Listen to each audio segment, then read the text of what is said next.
A lot of properties I go in, one of the big questions is, why are solid fuel burners frowned upon? And why do I constantly say about carbon monoxide alarms? Well, if, for those that don't know, this is a carbon monoxide alarm.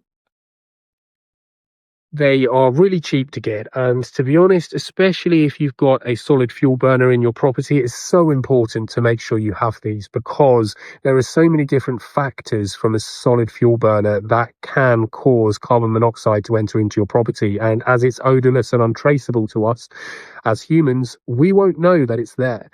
So the big things is untreated or damp timber. So if you're just using sort of wood that's lying around, this can create carbon monoxide from poor combustion to whatever other chemicals or how the timbers have been treated in the past. So making sure you have fire safe or solid fuel burner safe wood and timber or other things that you're burning. Make sure it's appropriate for the solid fuel burner, because some can only be for timber, some can be multi-use. It depends on the type you have.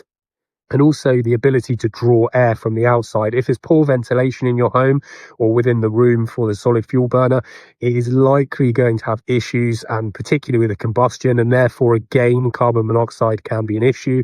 Weather adversity as well, you can have smoke end up being pushed back down through your chimney, which can then cause a lot of issues, it being pumped through into your property.